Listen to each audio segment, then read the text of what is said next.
viene este bicho y me acusa de eso. Yo dije, pero bueno, pero si yo estoy aquí tratando de arreglar la Bueno, cosita. Guaidó, ¿y qué dice? Que yo recibo plata de Indira Urbaneja. Yo espero que él entregue las pruebas de eso. Que así como la vida de una persona cambia cuando tiene hijos, la vida de un dirigente político o criminal empieza a ser distinta cuando tiene hijos y cuando los hijos crecen y cuando los hijos ya, o cuando ves que todo lo que sembraste se te va a devolver no hacia ti, sino hacia las generaciones siguientes. Bueno, Agárrate cumple hoy 10 años. Estamos celebrando estos 10 años al aire y yo les tengo un regalo a ustedes porque muchos me lo han pedido. ¿Dónde está Daniel Lara Farías? ¿Dónde está que no está en Agárrate? Hoy lo tenemos aquí como invitado especial para celebrar nuestros primeros 10 años.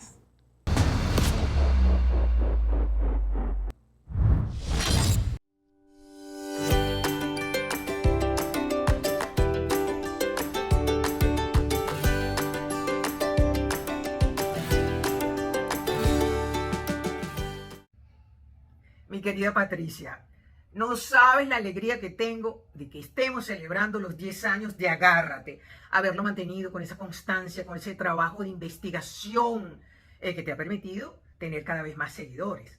Ha sido toda una proeza, sobre todo ahora, cuando nuestra lista de favoritos crece y tú te mantienes en los primeros lugares de preferencia. Han sido muchos años de trabajo, lo sé, presiones, de polémicas y también de mucha satisfacción. Porque la verdad siempre prevalece.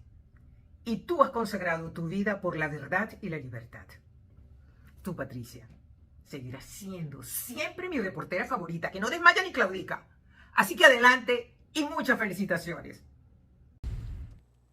Gracias, Marianela Salazar. La verdad es que quisimos comenzar contigo porque si a alguien he admirado yo como periodista, como mujer, como ser humano, es a Marianela Salazar. Gracias, gracias por ese saludo, Marianela. Y bueno, antes de comenzar, antes de presentarles a Daniel Lara Farías, que ya está conectado, quiero recordarte que aquí en Miami tienes tu farmacia latina. La tenemos aquí cerquita en Hialeah Gardens. Farmacia Gardens va a recibir las prescripciones internacionales, la prescripción de tu país de origen. Con eso te van a atender. Pero además, ahí vas a tener la calidez humana que tenemos en nuestros países de origen con ese farmacéutico que te atiende, que te escucha, que hace comunidad contigo. Ellos hacen delivery a todas partes en Estados Unidos y obviamente aquí en la Florida, y también te envían tus medicinas a Venezuela. Bueno, Dani, buenas noches, madrugadas para ti, ¿cómo estás? Bueno, siendo sinceros, no es de madrugada en este momento en el que estamos hablando, puesto que con motivo del 10º aniversario de este programa han decidido no hacerme lo que me hicieron durante tanto tiempo, que era hacerme madrugar, lanzarme los madrugonazos, porque la gente tiene que saber la verdad. A mí me lanzaron los madrugonazos, entonces la gente dice, pero es que cuando tú estabas con Patricia siempre estabas como arrecho, claro, porque si me lanzaban a mí a grabar a las 2 de la mañana, como ustedes comprenderán, este pobre hombre tenía que soportarlo. Patricia, feliz aniversario de Factores de Poder. Me parece que es el mejor testimonio de que el trabajo de alguien tiene un valor es que dure tanto. Y bueno, ahí lo tiene, ahí no hay más nada que decir. No, es que lo que pasa es que Dani, en este tiempo que no ha estado con nosotros aquí en Factores de Poder, ha organizado su vida. Él ahora se acuesta temprano, él come mejor, él cocina, pero no se come todo lo que cocina. Es decir, su vida ha cambiado para bien. Y eso... Lo mejor, mira, lo mejor y esto es una recomendación, lo mejor que le puede pasar a una persona que quiere alimentarse mejor es aprender a cocinar. Y tú sabes que eso es algo que yo inclusive lo tengo como planteamiento. Y es algo que hay que conversar. Estas son las cosas de la migración que la gente no conversa. La mayor, es algo que yo he visto, ¿no? Y que inclusive cuando yo veo estas danzas de millones que se están dando ¿cómo se llama? Bueno, que se dieron para ONG y estas cosas, yo me pongo a pensar qué cantidad de cosas buenas se pudieron haber hecho por tanta gente dentro y fuera de Venezuela, ¿no? ¿Sabes? Uno de los grandes problemas que tienen los migrantes jóvenes venezolanos, sobre todo migrantes jóvenes hombres, entre los 17 y los 25 años, que no saben cocinar. Y eso la gente lo puede ver como una frivolidad, pero no lo es. No, no lo Porque es. no solamente es no saber cocinar, sino tampoco tener el orden de la casa, ¿no? Y entonces, ¿qué ocurre? Que tú ves muchos jóvenes venezolanos entre menores de 30 años y los ves que se les hace muy difícil y que extrañan muchísimo más su casa. Extrañan a su mamá, extrañan a la abuela, extrañan a la tía, extrañan la casa. ¿Por qué? Porque bueno, porque resulta ser que no saben hacer las caraotas como las hacía la mamá. Porque resulta ser que los domingos no tienen la sopa que hacía la abuela. Porque resulta ser que no aprendieron a hacer los espaguetis. Porque resulta ser que aunque consigan todo lo que sirve para la comida, la gastronomía venezolana, no saben cómo hacer una empanada, no saben cómo hacer unas arepitas dulces, no tienen idea de cómo hacer un arroz con coco en Semana Santa, unos besitos de coco, una polvorosa. Entonces eso, aunque la gente no lo crea, entonces te acostumbras a comer en la calle, te acostumbras a comer, bueno, lo que salga, y la gente termina entonces, bueno, comiendo lo más rápido y lo más fácil, y todas esas cosas de alguna manera contribuyen a que la gente no se sienta bien en el sitio donde está. Porque resulta ser que cuando hablas de extrañar Venezuela, no extrañas Venezuela, en realidad, extrañas Venezuela y lo que tú tenías en Venezuela que no lo has podido construir afuera. ¿Por qué no ha habido nunca una iniciativa? Y aquí esto es un misil, bueno, para empezar como es, ¿no? Agárrate ahí.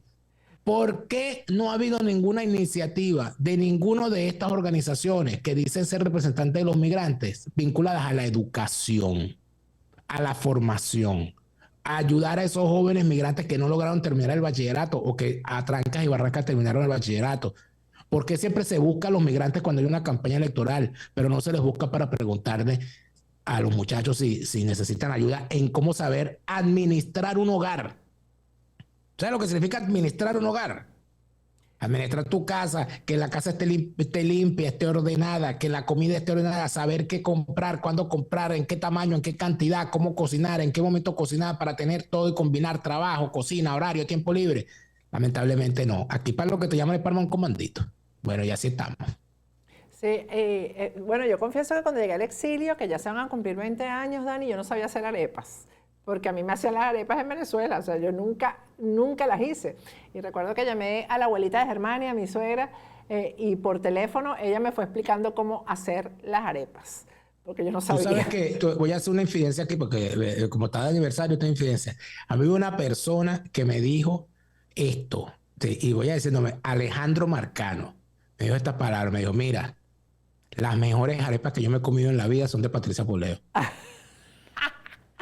¿De dónde habrá sacado eso Alejandro Marcano? No, yo no sé, me dijo, yo me comí unas arepas. No, Patricia Poleo hace unas arepas buenísimas.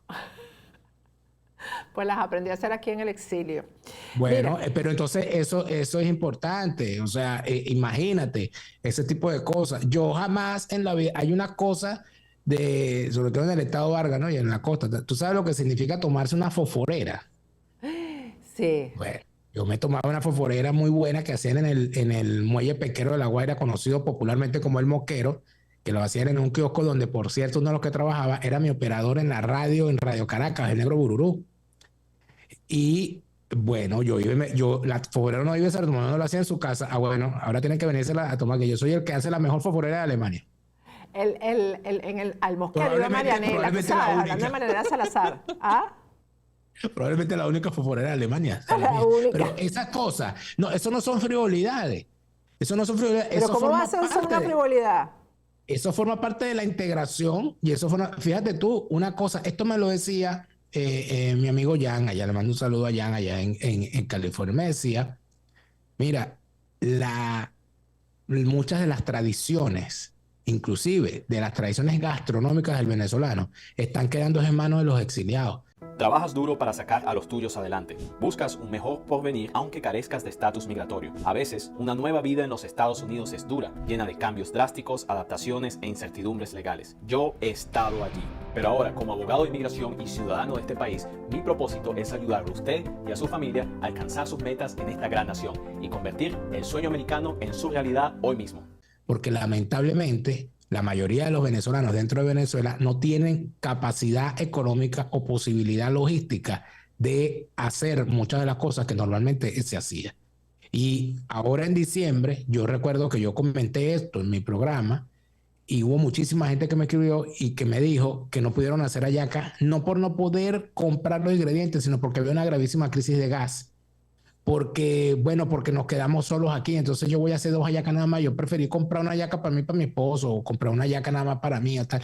Entonces eso es tontería, pero ¿cuánto venezolano fuera de Venezuela es ahora que está haciendo hallacas? Porque en Venezuela ni las amarraba cuando las hacía la familia, iban nada más a comérselas. Bueno, eso está pasando. La cantidad de venezolanos buscando la mejor receta del pernil y buscando la carnicería donde vas a comprar pernil como el que te lo hacen. La eterna búsqueda. Yo creo que esto se podría escribir un libro. ¿Qué escribiría Armando Escanones si estuviese viviendo los tiempos de los venezolanos cocinando en el exilio? Bueno, la búsqueda de la carne precisa para hacer la carne mechada. Sí, que Esa sí, es una es de las difícil. una de las grandes búsquedas, ¿no? Salir a buscar la carne precisa para hacer la carne mechada. Salir en un... Imagínate tú, este ciudadano que está aquí enfrente de usted, yendo a la carnicería a pedirle al carnicero alemán que le venda 1 kilo de lagarto sin hueso. En Alemania. Por ejemplo, ¿no? Sí. O sea, ese tipo de cosas, yo creo que vale la pena resaltarlo y vale la pena decirle a la gente que cocinar puede ser relajante. A mí me relaja muchísimo cocinar, me pone de buen humor, aunque no me como todo lo que cocino, pero cocinar así a mí A mí también. A mí me encanta la cocina. Me tranquiliza. Inclusive normalmente yo puedo poner de fondo, yo normalmente pongo de fondo para yo anular una cosa con la otra, para yo arrecharme, yo escucho a Capriles. O sea, Capriles es un extraordinario orador para hacerlo a uno molestar. Entonces yo vamos a ver, no, que Capriles dijo tal cosa, entonces vamos a ver qué dijo Capriles. Y cuando Capriles está hablando, yo me pongo entonces a cocinar de forma tal de que mi alegría por cocinar anula mi frustración por la cantidad de estupideces que dice Capriles. Por cierto, es útil, es súper útil. Por cierto Sin que duda. hoy, entre las cositas que tenemos ahí para que tú las analices, está lo que Maduro dijo sobre Capriles. Pero mira, no quiero avanzar más sin mencionar a alguien que ha sido muy importante para esto, que es Roberto Betancourt. Roberto, ustedes saben, es mi socio, pero Roberto y yo comenzamos juntos. Agárrate, hace 10 años exactamente, un 12 de febrero del año 2015. Y comenzamos juntos, él era mi productor y Roberto tuvo toda la paciencia del mundo con los inicios del programa y después nos fuimos juntos, Roberto y yo, y ahí fue que nos hicimos socios a YouTube. Y quiero recordarlo porque mucha gente me ha preguntado, y esta mañana estuve, por cierto, hablando con Roberto, y me ha preguntado, bueno, ¿cómo vas a celebrar, etcétera, Dani? Y bueno, yo la verdad es que quería hablar aquí con el equipo, etcétera, y decir, bueno, quizás vamos a picar una tortica, pero yo quiero que en la celebración esté Roberto. Roberto saldrá en libertad este año, si Dios quiere, y va a continuar con su vida honestamente, como debe ser. Y bueno, ahí vamos a estar para recibirlo y hablando de la comida, para cocinarle, porque a mí me encantaba cocinarle a Roberto. Una de las cosas que tenemos aquí en Agárrate y en Factores de Poder es que comemos todos juntos y generalmente la comida la traigo soy yo, preparada por mí. Así que aquí te esperamos, Dani, también en Estados Unidos para presentar el libro. Vamos a hablar del libro hoy y de otras cositas por ahí. Bueno, vamos a darle. Me sumo a lo de Roberto. Roberto, lo de la paciencia de Roberto es cierto. Roberto tiene una paciencia china. Y además de eso, quería sumarme el agradecimiento y la mención que le haces a Marianela Salazar. Yo lo he mencionado varias veces. Marianela Salazar tiene en su canal un contenido que es de verdad cuando en el tiempo se analice lo que Marianela hizo o está haciendo en su canal, se va a valorar ese contenido como un contenido de memoria histórica. ¿Te atormentan las manchas? Te tengo la solución. Un diagnóstico médico, la aplicación constante de New Melan y en 2 semanas, una piel sin manchas y lo mejor, una piel rejuvenecida mientras uses el New Melan. En esta oportunidad quiero presentarles el tratamiento New Melan que yo he creado hace 30 años y que está destinado a desaparecer las manchas de origen melánico que hay en cuerpo, en cara, dorso de manos, en regiones íntimas, y este tratamiento muy sencillo de hacer embellece la piel. El programa que hizo Marianela Salazar en su canal sobre Viasa, sobre el tiempo de Viasa, Fabuloso. fue muy comentado. Acuérdate que yo trabajé muchos años en la aviación y a mí me lo enviaron por todos los grupos de aviación donde yo estoy, porque, por supuesto, toda esa gente que trabajó en Viase, toda esa gente que añora aquella vieja aviación, tuvo testimonio de lo que ahí Marianela contó. Pero el programa que hizo Marianela Salazar con Aura Marina Hernández o sea, cuando yo escuchaba los nombres que decían, de las personas de las que hablaban, de cómo se instalaron las principales casas de la moda en aquella Caracas, de cómo se trabajaba, de cómo había una producción importantísima en Venezuela, y tú escuchabas los apellidos Veracasa y escuchabas tantos nombres y tú decías, oye, pero estas mujeres no se dieron cuenta de que contaron una parte importantísima de la historia venezolana. Yo creo que ese tipo de cosas hay que valorarla, y siento que solamente Marianela Salazar podía hacer algo como eso, y me parece que es extraordinario ese contenido. Pero además es que lo que tú dices de los jóvenes que no saben cocinar, esos jóvenes tampoco conocen esta historia. Sí. Así como las memorias que tú publicas, que son tan fabulosas, porque ¿qué memoria tienes tú? Tú eres demasiado joven para tener tanta memoria, Daniel.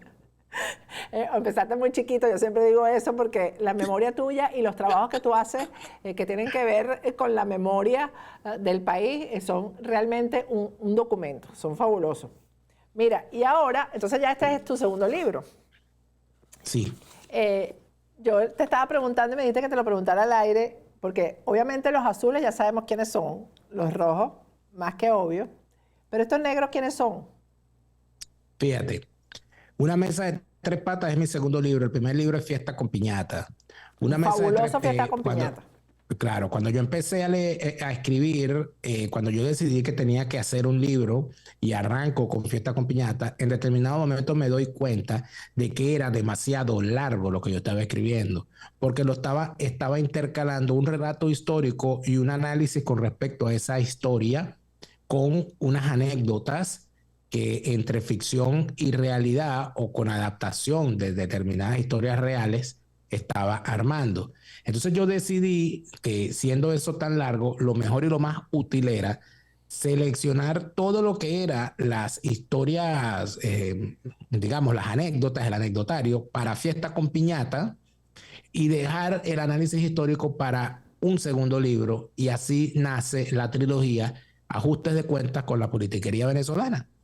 El primero es Fiesta con Piñata y el segundo es Una Mesa de Tres Patas. ¿Por qué una mesa de tres patas? La mesa de tres patas es la explicación que yo hago, desde mi punto de vista, mi opinión y mi análisis, sobre lo que es el problema actual de Venezuela, que es el sistema chavista. Es decir, ya en Venezuela el problema no es el chavismo. Ya en Venezuela el problema no es el régimen. El problema en Venezuela es la metástasis. El sistema chavista es la metástasis. ¿Y qué es ese sistema? Es una mesa de tres patas donde puedes ver, en efecto, a una pata que es la que está en el centro, que es el chavismo, a la oposición falsaria, que es fácilmente identificable con su Columbia azul y su rosario guindado. Y está la tercera pata, que es ese personaje que ves allí, esa rata que ves allí con su paltó, que es la boliburguesía, que es ese empresariado, entre comillas, que no son más que traficantes disfrazados, porque ahí todo el mundo está disfrazado, que a la sombra del Estado chavista hace grandes negocios a cambio de financiar el funcionamiento de ese sistema, como testaferros, socios, interpuestas personas y financistas. Sin esa tercera pata no existiría el sistema, y es quizá la que en determinado momento termina prevaleciendo sobre las demás, aunque también las demás, las tres patas tienen, porque es una rata, en cualquier momento reaccionan. Por ejemplo, cuando la pata chavista empezó a atacar a un sector de la boliburguesía y lo rebanó con la caída de Rafael Ramírez, por ejemplo, y luego con la caída de Tarek El Aizami, ahí tú te das cuenta que en efecto el sistema se mueve en una cosa estática. Y cuando esa oposición falsaria, que sentía que estaba fuera del reparto, decide ponerse caprichosa, briosa y altanera, y empieza a corcovear con la salida, empieza a corcovear con las protestas, aprovechando, llamando a la gente para la calle, ese es el arma que utilizan cada uno de las patas del sistema. tiene sus propias armas para hacer para mantener el sistema andando dentro de esa dinámica criminal y para que las otras le hagan caso. Cuando a la oposición no le dan lo suficiente, o cuando no está llegando suficiente real, o cuando el reparto no está dándose donde se da, empiezan a llamar a la gente a la calle utilizando, porque ellos son unos vendedores de morcilla. Acuérdate que el vendedor de morcilla nunca hace la morcilla con su propia sangre. Y para hacer con sangre de otro. Bueno, en efecto. Y el chavismo actúa más o menos de la misma manera, y la boliburguesía también va haciendo más o menos lo mismo. Cuando resulta ser que se hacen indispensables, tú te das cuenta que en algún momento se hacen fuertes ciertos personajes, ciertos testaferros, ciertos operadores, ciertos traficantes que dentro y fuera de Venezuela mueven los hilos de todo el sistema. Eso, en esa desgracia es que estamos. Y lamentablemente pareciera que esto no tiene fin. Sin embargo, yo asumo que el fin va a venir, el fin está cantado y está a la vista. El problema es que mientras sigamos tratando al chavismo como una organización política y no como una organización criminal, y mientras sigamos tratando como una oposición a ese anillo, el primer anillo de seguridad del chavismo, que es la oposición falsaria, bueno, aquí vamos a estar eternamente. Ahora, mira, que hay varias cositas que quiero comentar contigo, ¿no? Está desatado un escándalo en las redes con el tema de la USAID. La investigación que se está haciendo, a quién se le dio dinero, y esto no tiene que ver exclusivamente con Venezuela, tiene que ver con todo lo que ha aportado la USAID a nivel internacional y para qué se ha utilizado, ¿no? Juan Guaidó, y eso lo comenté también en el programa del lunes, pues ha soltado amenazas, tanto Guaidó como Leopoldo López y como Voluntad Popular como partido, amenazas y nos llaman generadores de opinión, opinadores de oficio, mejor dicho, opinadores de oficio, a quienes hemos pedido que se presenten cuentas sobre el dinero que recibió el gobierno interino, ¿no? Entonces, quiero compartir contigo y con la audiencia, bueno, lo que Juan Guaidó advirtió que ayer que iba a hacer, y que él dice que esto es una campaña del régimen para tapar lo que al régimen le conviene tapar, ¿no? Tú hablabas de lo que Tarek El Aissami, del tema de Tarek El Aissami, por ejemplo, ¿no? Entonces, hay un cuestionamiento a que se critique o a que se pida cuentas sobre lo que recibió el gobierno interino, porque deberíamos estar pidiendo cuentas es de lo que se robó Tarek El Aissami, porque fue más. Es decir, es como que si tú quieres pasar desapercibido, roba menos para que no se te pidan cuentas. Es como que si tú te robas poquito, eso no importa. Lo importante es que el régimen ha robado más. Bueno, ha tenido más tiempo para robar, Daniel, ¿no? Ha tenido más tiempo para robar. Entonces, esa complicidad ciudadana a veces de cállate y no digas lo que se robó porque es el nuestro, habla de lo que se robó el otro, ¿no? Vamos a escuchar lo que dijo Juan Guaidó y también lo que dijo Leopoldo López en una entrevista que le dio al influencer Kilómetro, porque ahí sí reconoce que recibieron una platica, poquita, pero ahí empiezan ya a reconocer, después de haber dicho que no han tocado ni $1, ya empezaron a reconocer que se han recibido dinero. Vamos a escuchar primero a Guaidó y después a Leopoldo López y después escuchamos a Daniel.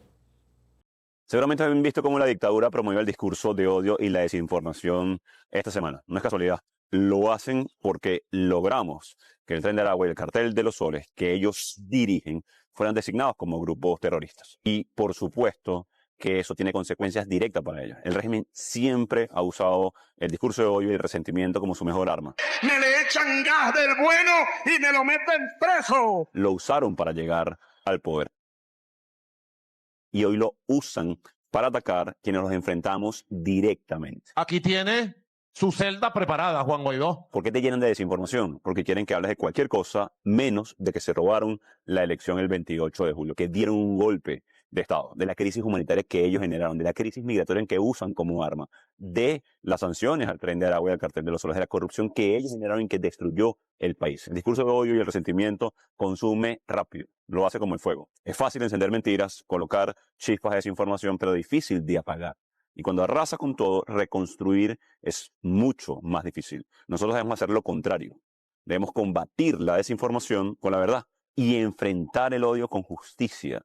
No caigamos en su trampa. Desde el exilio, precisamente creé el Laboratorio de Innovación en Democracia, en FIU, donde, entre otras cosas, estudiamos cómo las dictaduras usan la propaganda para manipular y para hacer daño. Mañana te contaré cómo funciona su maquinaria de mentiras y cómo podemos detenerla. Por cierto, ante la ola del discurso de odio, también haré un anuncio de mis redes sociales ante esta situación y esta crisis que pretende generar la dictadura. Muchas gracias, que Dios les bendiga y saludos a todos. Vamos a escuchar lo que Dani tiene que decir sobre esto. No, vamos a escuchar a Leopoldo, porque la palabra orientadora de Leopoldo siempre es importante. Sí, porque si tú sabes que... si ya habló el jefe del tren, del tren de Corapal, vamos a escuchar al jefe del cartel de Chacao, porque las cosas son así. Sí, pues ¿sabes por qué? Porque parece que hay un conflicto entre los dos. Porque dice los que están cerca de Guaidó, que Guaidó no se cogió nada, que la plata se la cogió Leopoldo. Entonces, Guaidó no tiene la responsabilidad. Yo no fui, fue TT. Pégale, que ya fue. Pero exacto. ¿qué dice Leopoldo? Me quedé esperando, creo que dice Leopoldo. Vamos a ponerle a Leopoldo. Con toda esa iniciativa. Y eso ¿Cuánta plata manejó el gobierno interino? Para más o menos tener una idea. Mira, el gobierno interino, lo de la ayuda humanitaria se manejó directamente desde USAID. El gobierno interino habrá manejado como para los proyectos que se hicieron de apoyo a los médicos en el COVID, como unos 35 más o menos, que fue un proyecto que se hizo en COVID con 35 millones para poder apoyar a los médicos y a las enfermeras de Venezuela, que estaban ganando $3 y $5 mensualmente. ¿Qué fue lo que se hizo? Se buscó darle un apoyo directo de $100 y ahí están, hermanos, 80,000 personas que pueden dar testimonio de esto, médicos y enfermeras, que les llegó directamente una transferencia de $100 durante varios meses durante todo el COVID. Y eso se pudo hacer a través de cripto. Y es la manera como se llegó, a través de un stablecoin que se le llevó directo, y eso fue total y absolutamente transparente. Con esta investigación de la USAID, ¿tú sientes la conciencia tranquila de que no va a salir ahí Leopoldo y Lilian se agarraron tantos millones? Hermano, claro que no. ¿Y Guaidó? El tema tampoco. Mira, eso es mentira, por ahí ha salido que hay una investigación. Que él dice que es mentira, que se está investigando, ¿no? Bueno, debe ser que Elon Musk está mintiendo también con respecto a lo que está haciendo en la USAID. Bueno, Dani, yo la verdad es que hasta ahora no he conocido un solo médico ni una sola enfermera, y yo les he pedido que se comuniquen con nosotros a través de los comentarios y nos digan, sí, a mí sí me estuvieron dando $100 durante tanto tiempo. Por favor, queremos saber quién ha recibido, qué médico y qué enfermera estuvo recibiendo durante todo el COVID estos $100 mensuales. Dani. Yo entiendo que se dio un aporte, yo supe de un aporte de gente que me dijo a mí que recibieron un aporte por la famosa cosa esa que hicieron. Pero eso no es lo que se está discutiendo. ¿Qué es lo que está ocurriendo aquí? Yo he dicho, Patricia, y esta es mi posición personal, que yo sí creo que hay una campaña del régimen chavista a través de sus cloacas informativas para colocar en la palestra otra vez a los que ellos necesitan que estén en la palestra. ¿Qué ha causado la campaña del chavismo hablando del tema de involucrando gente sin mostrar pruebas, por cierto, ¿no? Porque esto es importante. Aquí no estamos hablando de tontería, aquí estamos hablando de un dineral. Y yo no voy aquí a acusar a una persona. Es más, voy a decir más. Yo no voy a acusar a una persona de haber recibido dinero sin ver los documentos oficiales, no lo que me saque, que si la hojilla, que si los periqueros estos de salvoconducta, lo que saquen esta tropa de desarrapados drogadictos que tienen allí para regar estupideces en las redes sociales, la maquinaria del chavismo. No, yo quiero los documentos oficiales de la USAID. Yo quiero ver los documentos oficiales del gobierno de los Estados Unidos. Eso es lo que yo quiero ver. Y cuando yo vea allí los nombres, yo analizaré en función de lo que hay, número uno. Pero el hecho de que una persona haya recibido dinero no la convierte en un ladrón. Eso hay que decirlo también. Yo quiero ver, usted pidió un dinero, ¿y para qué le dieron ese dinero? Ahora, a mí me dieron este dinero para yo alimentar a 100 niños pobres, y lo alimentó. ¿Dónde está la prueba? ¿Dónde está el respaldo de todo eso? Es que el tema es ese, el tema es que el dinero se entregó a través de unas ONG, que yo las llamo las cajas negras, y eso es lo que queremos saber. Esa ONG, ¿quién la maneja? ¿Cómo la maneja? ¿Y qué fue lo que hizo? Eso tenemos nosotros derecho a saber. Eso es lo que hay que explicar. Entonces, ¿qué es lo que pasa? Que el señor Leopoldo López no puede pretender venir a actuar como el hermano Coco, de que yo no toco ese cochino de dinero, yo solo lo gasto. Porque aquí todos sabemos que durante todo este tiempo lo que sí han cobrado sin falta, acumuladito de hecho, porque no cobran todos los meses, sino cada 3 meses, como que es la cosa, son los diputados de esa Asamblea Nacional que ya tiene 10 años ahí cobrando sin trabajo. ¿Y esa plata de dónde sale? Esa plata entiendo yo que no sale de la USAID, sino que sale de los fondos congelados a Venezuela a través del programa Héroes de la Democracia, donde también le pagan a los activistas de los partidos. Es decir, se financian los partidos con dinero de los venezolanos. Es que aquí hay distintos fondos y entonces hay unos dineros que sacan de la USAID, pero también hay unas fábricas de ONG que todas, por cierto, están asociadas a gente vinculada a Voluntad Popular. Uno ve ONGs por ahí, entonces hay que si la ONG de las mujeres indígenas empoderadas, que si la ONG de las indígenas pemonas tejedoras de tapete, que si la ONG de las guajiras en el exilio, que si la ONG de los niños que hacen yoga, que si la ONG de las mujeres que se relajan escuchando los discursos de Lilian. Entonces tú ves que hay ONG por todas partes y todas están dentro de un ecosistema vinculado a Voluntad Popular. ¿Quiere decir que son unos ladrones? Yo no estoy diciendo eso, pero a mí salió el delincuente de Tarek William Saab a acusarme de recibir dinero de la USAID hace casi un año y a acusarme de recibir dinero de Tarek El Aissami, y yo salí al paso y dije de qué vivo. Y salí al paso y le exigí que hiciera la debida denuncia ante las autoridades del país en el que vivo. Todavía estoy esperando. Termina siendo Tarek William sátrapa de la misma catadura moral de la otra delincuente, de Luis Ortega Díaz, a la cual fui a su despacho, a la institución que ella dirigía, a hacer la denuncia por el batazo que me dieron saliendo de la emisora, con el debido informe de un médico forense del departamento de la unidad de atención a la víctima de la propia fiscalía, y ahí debe estar todavía esa denuncia cogiendo líquenes en alguna gaveta perdida de esa institución. Entonces, aquí, ¿qué es lo que ha logrado esta campaña diciendo que se robaron los reales, sin mostrar una prueba real? Ha logrado una cosa horrible: poner de nuevo en el tapete a Juan Gerardo Antonio Guaidó y a Leopoldo López. Entonces resulta ser que cuando nosotros los habíamos olvidado, cuando queríamos dejarlos en el olvido, entonces aparece ahora Juan Gerardo Antonio Guaidó y su tren de corapalito a decirnos, no solamente hacer un video diciéndonos que si nosotros creemos que se robaron unos reales, eso es una cultura del odio, sino que además de eso nos amenaza y nos dice, y mañana diré más. ¿Qué es esto? Sí, es amenazante. ¿Sabes qué hacer si resultas herido en un accidente? Primero, llama al 911. Segundo, saca tu teléfono y toma fotos de cada vehículo en la escena. Tercero, llámame a mí, abogado Jared Spinger. Me puedes conseguir aquí en hirejared.com. Recuerda, herido en un accidente, contrátame en hirejared.com o sígueme en Instagram como hirejared.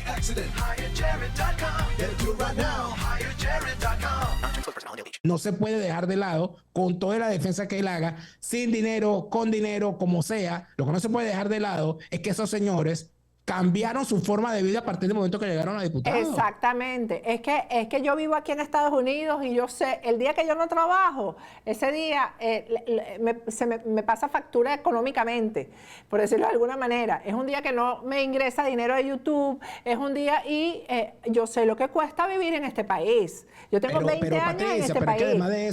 Pero es que además de eso hay otra cosa importante.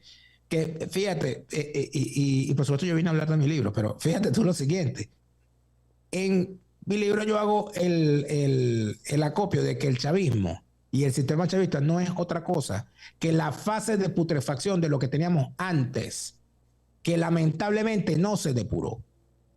Entonces, ¿qué ocurre? Nosotros estamos en este momento viendo a chavismo y oposición haciendo lo mismo que empezaron a hacer Adecos y Copellanos en la fase de depauperación del sistema previo a la llegada de Chávez al poder. ¿Y qué fue eso? Que no se combatía la corrupción porque todos eran corruptos. Y cuando existía algún escándalo de corrupción, el acusado decía, bueno, pero es que ustedes son más corruptos, ¿qué vas a hablar tú? Y entonces cuando aparecían los escándalos de corrupción por Recadi durante el gobierno de Lucinchi, los adecos decían, no, pero los copellanos tenían a Vinicio Carrera. Y cuando aparecía un escándalo de corrupción en el gobierno de Luis Herrera, entonces decían los copellanos, no, pero es que los 12 apóstoles de Carlos Andrés. Y así empezó entonces todo a depauperarse. ¿Y en qué terminó eso? En la famosa consigna que se utiliza hoy en día, que o sea, no la dicen, pero la aplican, con mi corrupto no te metas. Es así. Entonces el corrupto siempre está en la acera de enfrente y el que está aquí, bueno, y esto es una cosa venezolana. No importa que roben, pero que hagan. Mi general robó, pero hizo. No, yo prefiero a los adecos porque los adecos roban y dejan robar. En cambio, los copellanos roban para ellos solos. Bueno, así estamos. Estamos en la misma rueda. Y es aquí donde hay que hacerle reclamo a quien hay que hacérselo. El reclamo hay que hacérselo al ciudadano. Todo ciudadano que ande defendiendo a un político que no responda de que viva es una alcahueta. Todo ciudadano que defienda a un político con el famoso cuento que esa es su vida privada. No, esa no es su vida privada. Eso no es su vida privada. Su vida privada es la que está dentro de su alcoba. Su vida privada es la que está dentro de su actividad familiar. No es parte de su vida privada cómo financia esa vida, porque eso lo hace con el dinero público. Es que yo, por ejemplo, no entiendo, porque fíjate, la esposa de Guaidó, cuando salió vestida para ir a las ceremonias de toma de posesión aquí en Estados Unidos, le reclamaron y ella en los comentarios dijo que ella vive de las clases que da su esposo, que tiene Guaidó, que tiene un laboratorio de democracia, un laboratorio de democracia en FIU, etcétera, y que ella vive de eso, ¿no? Ajá, ok. Y yo no sé de qué vive Carlos Vecchio, por ejemplo. Carlos Vecchio, ¿en qué trabaja? ¿Hace Uber? ¿Reparte Amazon? ¿Qué hace Carlos Vecchio? ¿De qué vive? Pero hay un dirigente de esa asociación para delinquir, que es Voluntad Popular, que es el único en el mundo de quien sabemos de qué vive. Se llama Gilbert Caro. Sabemos que vive porque está preso. Bueno. Pero él vive lo que le dan de comer en la cárcel. Por cierto, a ese señor me imagino yo que cuando Trump habla de los delincuentes que va a deportar a Venezuela, está contando a Gilbert Caro. O para Guantánamo. Bueno, para cualquiera de las dos. Porque él no ha pagado su condena aquí y porque todavía está en juicio, etcétera, etcétera. Que voy a aclarar, por cierto, porque que no vayan a decir que es lo mismo del caso de Roberto Betancourt, porque Roberto Betancourt asumió la responsabilidad y no huyó del lugar. En cambio, que Gilbert Caro mintió, dijo que él no había tenido responsabilidad en el choque y la tuvo completa, fue él el que se comió la luz, pero además huyó. Y eso es gravísimo. O sea, un cobarde. Dentro de todo. Bueno, eso es la diferencia muy grande. Responsabilidades. Pero fíjate una cosa bien particular.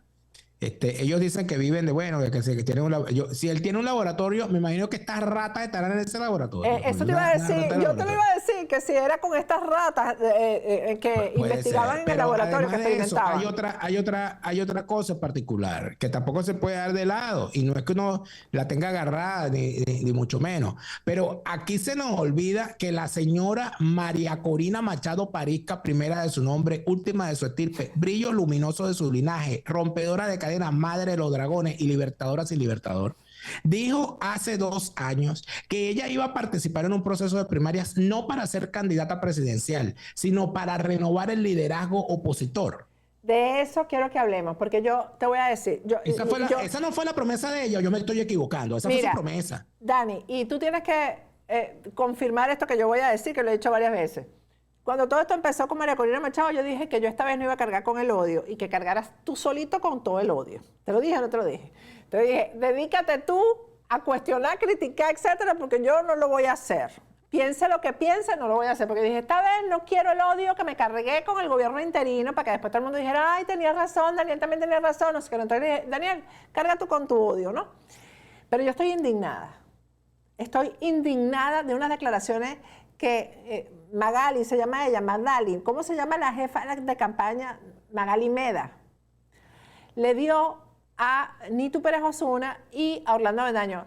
Por cierto, esto no es contra Nitu Pérez Osuna ni contra Orlando Avendaño. Estoy hablando de lo que Magali Meda dijo en ese programa. Escogí solamente una parte, pero todo el programa hay que revisarlo y hay que ver que hay un descaro en muchas de las cosas que dice Magali Meda, que eso no se puede admitir. Por ejemplo, de las cosas que no escogimos aquí, Dani, ella dice que en las prioridades de una negociación internacional, ¿para qué se están dando? Bueno, prioridad número 1 es que ellos salgan de la Embajada de Argentina. Esa es la prioridad número 1 para ella. La prioridad número 2, bueno, que salgan los presos políticos. Presos políticos, ella ahí reconoce que ella está en esto desde el año 2010 y que ella tiene 15 años en esto. Bueno, en el 2010 yo tenía 5 en el exilio, Dani. Ya yo tenía 5 años en el exilio en el 2010. Pero el tema es que ella habla de, y por fin hay una respuesta, porque yo varias veces he dicho que María Corina Machado tiene que hablar de lo que ha hecho el gobierno interino, lo que no ha hecho el gobierno interino, de la relación con Voluntad Popular, porque Voluntad Popular la vimos a los de Voluntad Popular acompañando a Edmundo González Urrutia en todas las giras, y que había, yo misma dije, María Corina tiene que decir si está de acuerdo con esto. Pues resulta que sí está de acuerdo, más que de acuerdo, porque Magali Meda habló en nombre de ella en el programa con Nito y con Orlando Bendaño. Vamos a escuchar lo que dijo, porque yo estoy indignada de las cosas que dijo sobre Voluntad Popular, Primero Justicia, etcétera. Escuchen. Bueno, yo psicóloga no soy, o sea, honestamente, nosotros no estamos aquí para esperanzar a nadie. Después, la foto. Oye, tampoco. O sea, yo les voy a decir una cosa, van a tener que tragar grueso porque van a aparecer fotos incluso con el chavismo para entrar en un proceso de transición en la Venezuela que viene. Es una Venezuela de todos. Es una Venezuela en donde obviamente hay gente que son culpables de violaciones de derechos humanos terribles. Mira, no digas eso, Magali, porque te van a caer encima.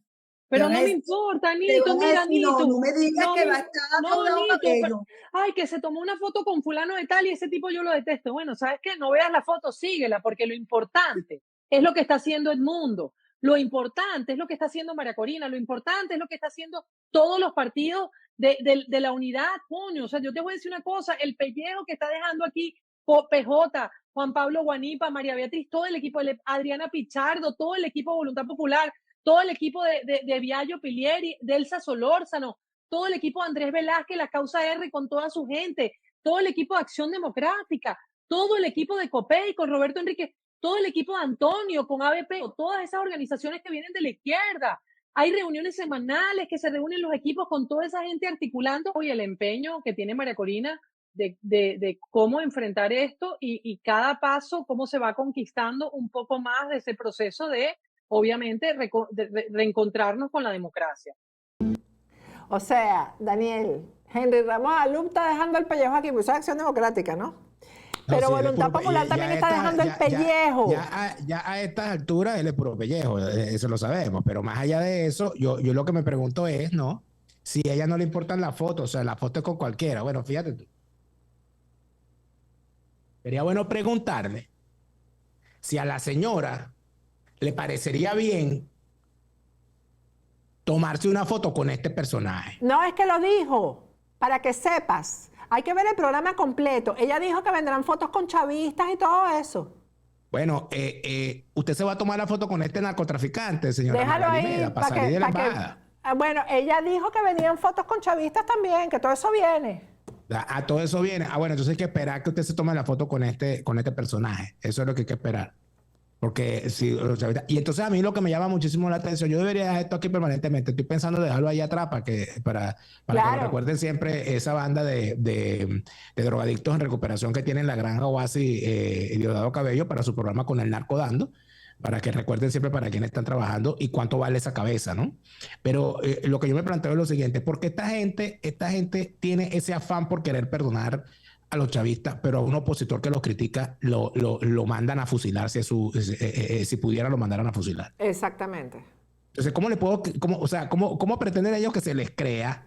¿Cómo pretenden ellos que se les crea cuando hablan de una supuesta voluntad por reconciliarse con los chavistas, cuando a los opositores que los critican los insultan de la peor manera y les desatan las peores campañas encima? Laboratorios completos contra uno. Tómese una foto con este señor. Y bueno, y sea feliz, porque te parece que se va a sentir feliz tomándose foto con chavistas. Yo lo que te puedo decir, Patricia, en medio de todo esto, más allá de comentar el programa, los conductores y todo lo demás, a mí me parece verdaderamente infame que se pretenda ocultar el que fue para mí el gran fracaso de María Corina Machado en este periodo, que fue prometerle a la gente que iba a haber una renovación del liderazgo político a partir del momento en que ella fuese electa en esas primarias. Y no ocurrió, ni fue candidata presidencial, ni renovó el liderazgo político de esa oposición. Prueba de eso es que andan en la picota el Guaidó, el Ledesma, el Leopoldo, el Julio Borges, etcétera, etcétera. El Manuel Pizarro. Rosales, el Enrique Capriles. Pero además de eso, otra cosa. María Corina Machado no es capaz ni siquiera de poner orden en su equipo político más cercano, como por ejemplo, para evitar que la señora Magali Meda ande por allí como patineta sin rueda, como patineta sin rolinera, haciendo este tipo de declaraciones. O sea, si no es capaz de controlar a su entorno más cercano, ¿qué podemos esperar? Además de eso, las explicaciones. Esta fue la señora que dijo que no sé qué día fue que ella prometió que había que salir con la cara rayada para la calle, que ese día caía el régimen. Sí. Después dijeron que no, que se esperaran, que no sabíamos cuándo, pero que el 10. No, en Bueno, y ese el 10, programa yo recomiendo ver el ¿quién se programa murió? completo porque la cantidad de barbaridades que dice, o sea, o está mal con el encierro. Bueno, o ya estaba mal de antes, pero más allá de todo eso, el asunto es que la pertinencia de las declaraciones es perfectamente clara. Fíjate que yo te indicaba que había una parte del libro que te había señalado. Porque Yo la quiero leer, porque un comentario que quiero hacer sobre esto, Daniel, esto hay que leerlo y hay que asumirlo, ¿no? Yo he leído algunas partes, hay que asumirlo en el sentido de que hay que aceptarlo, porque la verdad hay que aceptarla. ¿Cómo es que dices tú que la verdad lo que no tiene remedio, no, Dani? No, es que eso lo dice, que en estos días se lo reclamé al señor Esteban. Oye, Esteban está pasado de republicano, ¿no? Ah, no, Esteban es republicanísimo. Está desatado, pero que decía, no, la frase de Daniela, no, esa frase es del poeta español Antonio Machado, que fue reconvertida por Serrat en una canción. Nunca es triste la verdad, lo que no tiene remedio. Pero la que sí es mía es la verdad, la mentira hay que pagarla, la verdad es gratis. Exactamente, pero yo quiero leer esta parte porque yo Creo que quiero eso que está tú, claro, ¿no? yo quiero que tú me digas en qué fase de en la temporada de María Corina Machado escribiste tú este libro. Esto lo escribí, eso que vas a leer, lo escribí yo 2 semanas después del 28 de julio. 2 semanas después del 28 de julio. Vamos a leerlo. Dice, es la página 297. Algo pasó con la última esperanza de la línea radical contra el régimen. Algo parece seguir pasando. Pero la realidad es que el único espacio que logró construir todos estos años fue precisamente ese de la línea radical contra el régimen. Al sumarse a la línea electoralista, le ocurrieron 2 tragedias. La primera, perdió el apoyo de la línea radical, que no podrá recuperarlo jamás. Y la segunda tragedia fue creer que esa gente del discurso electoralista falsario la vería como una de ellos, y no es así. Se burlan, la atacan, se mofan y la utilizan. Y cuando la dejen como un guiñapo, cuando cese el interés por usar su imagen y su presencia, la soledad será el peor de los castigos para aquella señora que se atrevió a defender la propiedad privada frente a un expropiador y que hoy se muestra como una defensora más del sistema que ese demonio creó. La tragedia está ahí. La minoría que quiere demoler avanza frente a una mayoría que se niega a defender lo que no debe ser demolido. Nunca es triste la verdad, lo que no tiene es remedio. Bueno, Dani, 2 semanas después del 28 de julio y esto se ha cumplido tal cual. Lamentablemente, porque yo siempre he dicho lo mismo, Patricia. Yo no tengo una bola de cristal. A mí el reclamo era, yo quiero ver qué vas a hacer tú si el mundo gana. Yo celebrar. Siempre voy a celebrar. Yo quiero ver qué vas a hacer tú si el mundo va a Venezuela seguramente. Celebrar. Y prepararme para regresar a Venezuela si sea de visita. Es que el planteamiento según el cual quien hace una crítica es porque no quiere que esto termine es completamente equivocado. Es todo lo contrario, por lo menos en mi caso. Cuando yo hago una crítica es porque quiero que esto termine rápido. Pero además de eso hay algo importante en todo esto, que ya cuando uno ve que se utilizan los mismos argumentos, los mismos instrumentos y a veces hasta los mismos voceros para hacer exactamente lo mismo, uno de verdad está llamado a reclamar que en efecto hay que quitarle el agua y la luz a esa dirigencia que se encarga de engañar a la gente. ¿Cómo es posible que nosotros, después de 25, ya vamos para 26 años, sigamos teniendo allí dando vuelta a Capriles, a Ramos Alú, a Rosales, a Leopoldo? Porque Leopoldo se arreglará mucho, y muchos votos y muchas cosas, pero Leopoldo tiene 26 años ahí también. Capriles tiene más, porque Capriles fue presidente de la Cámara de Diputados cuando Chávez se juramenta, se niega a reclamarle a Chávez el juramento falsario que hizo, y además de eso entrega al Congreso con el avance de la constituyente sin defenderlo y sin pegar un grito. O sea que aquí tenemos gente, aquí tenemos una gente, Patricia, que está en esto de todos estos años, y estando durante todos estos años hay que reclamarle. ¿Cómo es posible que en cualquier parte del mundo un político luego de una derrota, de dos derrotas o de una derrota estrepitosa termina yéndose por su propia cuenta? Entonces aquí es donde uno termina reclamando. O sea, la señora dice que ya está desde el 2010 en esto. Bueno, está bien, no voy a valorar si es mucho o si es poco, pero si usted tiene desde el 2010 en esto y en este momento usted está pensando como piensa, señora, usted perdió todos estos años. Usted no ha comprendido contra quién está peleando.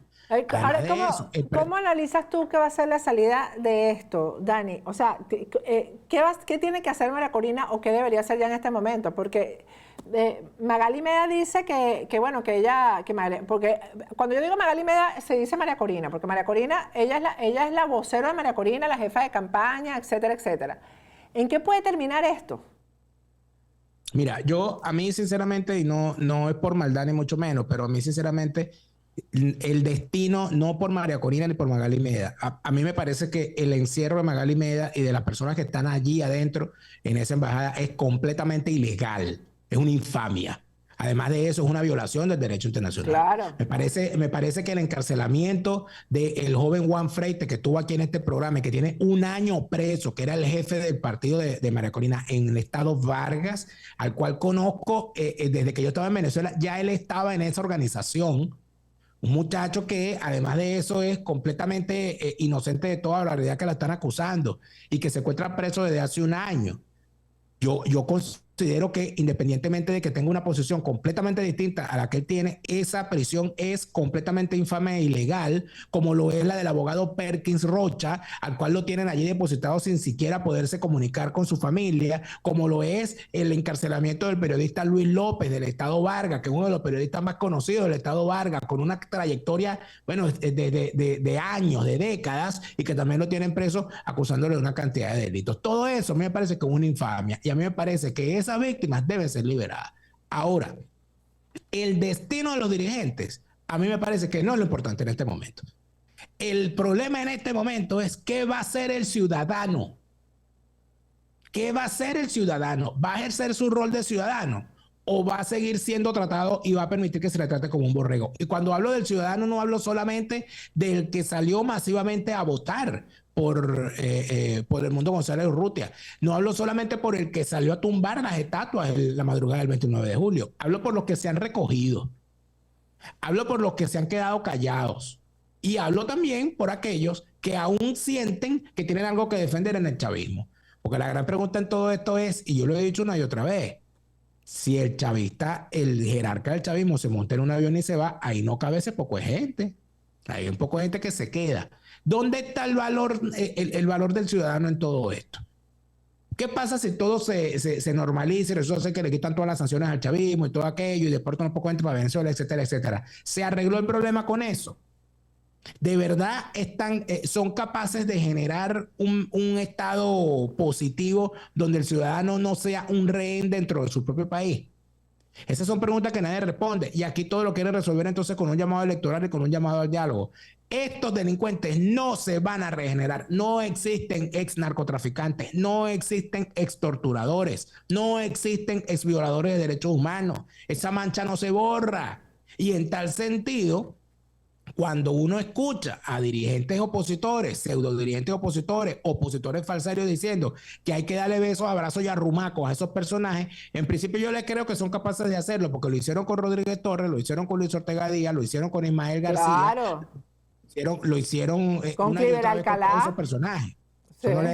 Con Cliver Alcalá, condenado por narcotráfico. Es decir, cada vez que lo pudieron hacer, lo hicieron, por lo tanto yo les creo. Yo creo que son capaces de eso y de cosas peores, porque lo han demostrado.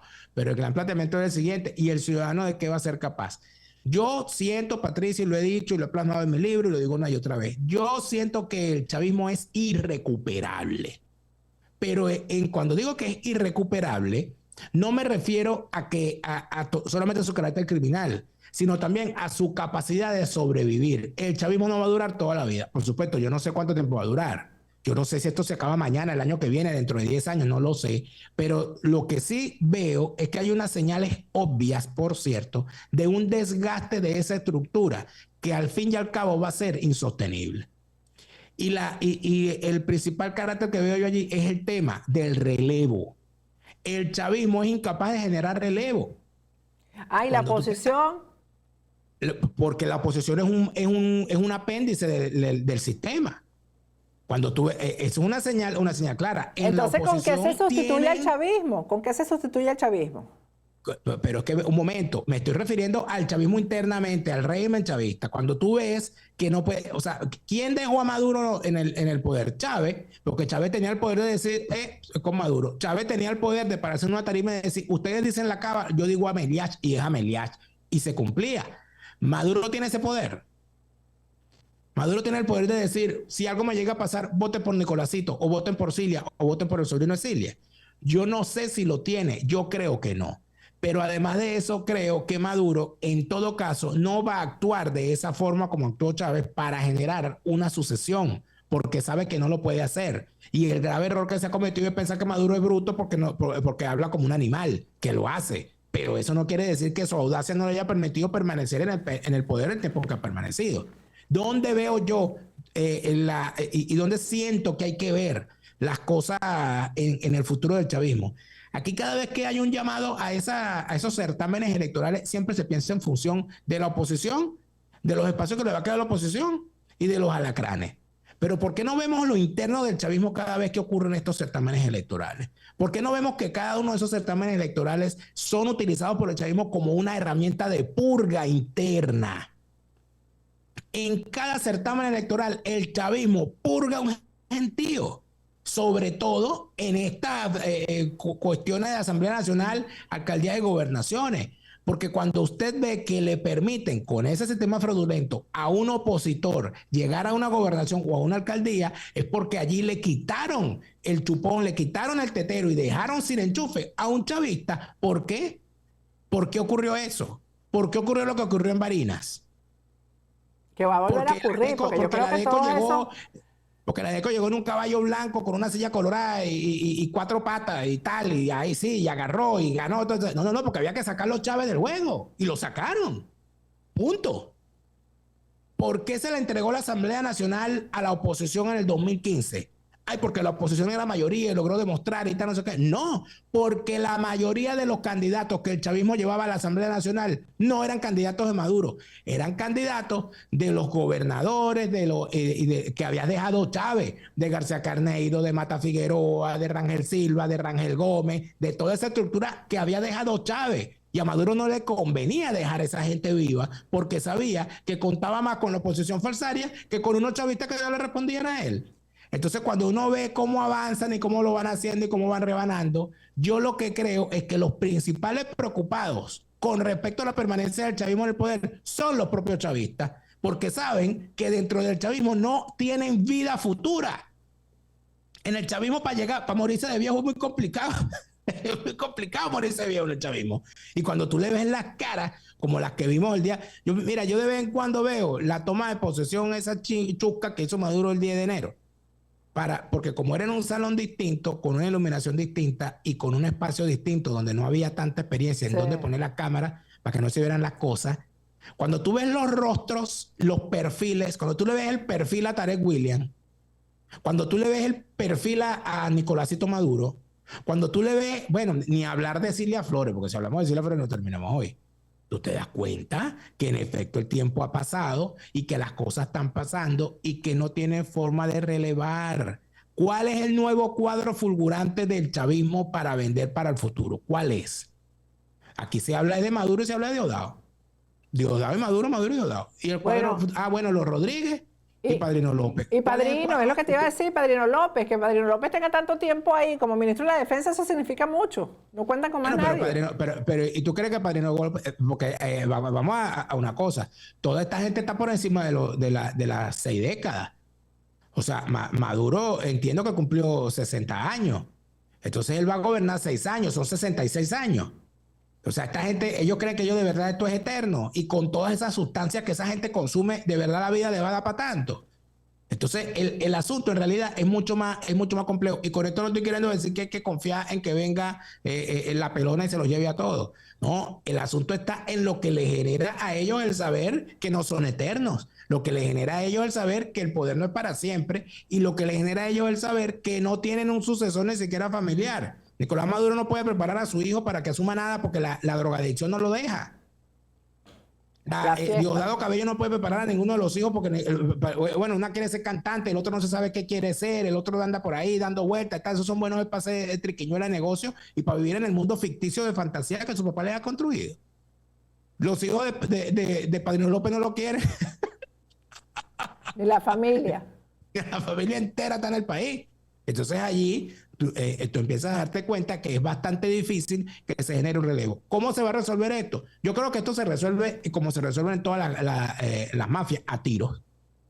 A tiros. Por eso es que no puede descartarse que con el paso del tiempo el chavismo termine hundiéndose más en la militarización, entendiéndose esa militarización no solamente como que el sector militar tome control aún más del que ya tiene, sino que esas bandas armadas que forman también parte del chavismo terminen colocándose a nivel de que aquí termine un gobierno de sargentos que vengan no de las Fuerzas Armadas ni de las academias militares, sino de las organizaciones de los pranes, de los trenes y todo ese tipo de cosas, que al fin y al cabo podría ser lo que termine ocurriendo.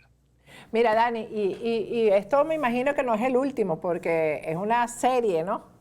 Es una trilogía, claro. Viene el Falta tercero. uno. Falta uno que van a ser los testimonios de quienes estuvieron allí cuando el sistema se vino abajo y quienes estuvieron allí cuando el chavismo emergió. Y allí, por supuesto, habrá una serie de entrevistas que ya algunas están hechas y otras que están por hacerse para terminar de contar lo que se quiera contar. Yo espero, que mucha gente me lo ha dicho, este año poder ir por ahí en verano a los Estados Unidos a presentar el libro ya, sobre todo en Miami, que hay muchísima gente que en Miami nos avisa. Pero es un recorrido porque en Estados Unidos no es Miami nada más, ¿oíste?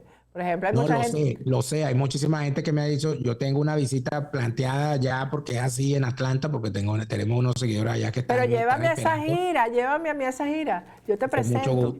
Con mucho gusto. En Atlanta y en Texas también hay un grupo de gente, en Salt Lake City, en Nueva York. Hay gente en todas partes porque hay venezolanos en todas partes y yo, si es reunido en pequeño o en grande, yo no tengo ningún problema. Yo voy con mucho gusto, pero por supuesto que hay que organizarse porque como yo no tengo financiamiento de la USAID ni lo quiero tener, porque yo tengo que organizarme financiera, espiritual y mentalmente para irme, porque después entonces uno tiene que regresar a la casa sucia y uno tiene que hacer oficio. Ese es el problema. El problema es Patricia, y eso es algo que la gente yo a veces, yo me acuerdo cuando salió Tarek William a acusarme de recibir unos reales. Oye, yo estaba aquí en mi casa en medio de un rollo porque se me ha dañado la cocina y yo estaba buscando aquí, entonces la cuestión para la cocina, y aparte de eso tenía una cuestión de una plata de la seguridad social que me dieron un monto equivocado, yo andaba haciendo un reclamo, yo estaba en todo eso y pidiendo real aquí, no sé qué, ni nada para completar, y entonces viene este bicho y me acusa de eso y yo dije, pero si yo estoy aquí tratando de arreglarla.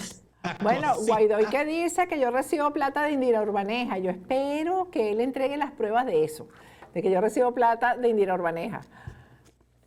Bueno, yo me imagino que el señor Juan Guaidó tiene todas esas informaciones en ese laboratorio que él tiene, porque tiene un laboratorio ahí, ¿no? Él tiene su laboratorio que se paga con el dinero de todos los venezolanos, el dinero que debería ser para otras cosas, porque con qué se paga. Pero la esposa dice que ella vive de lo que su marido le da.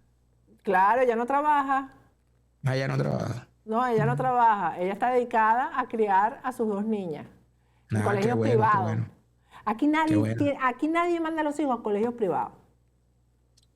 Imagínate. Porque es que primero que no es necesario mandar a los hijos a colegios privados. Porque aquí los colegios públicos, los grandes hombres de este país han salido de colegios públicos. Mi hija estuvo en un colegio público.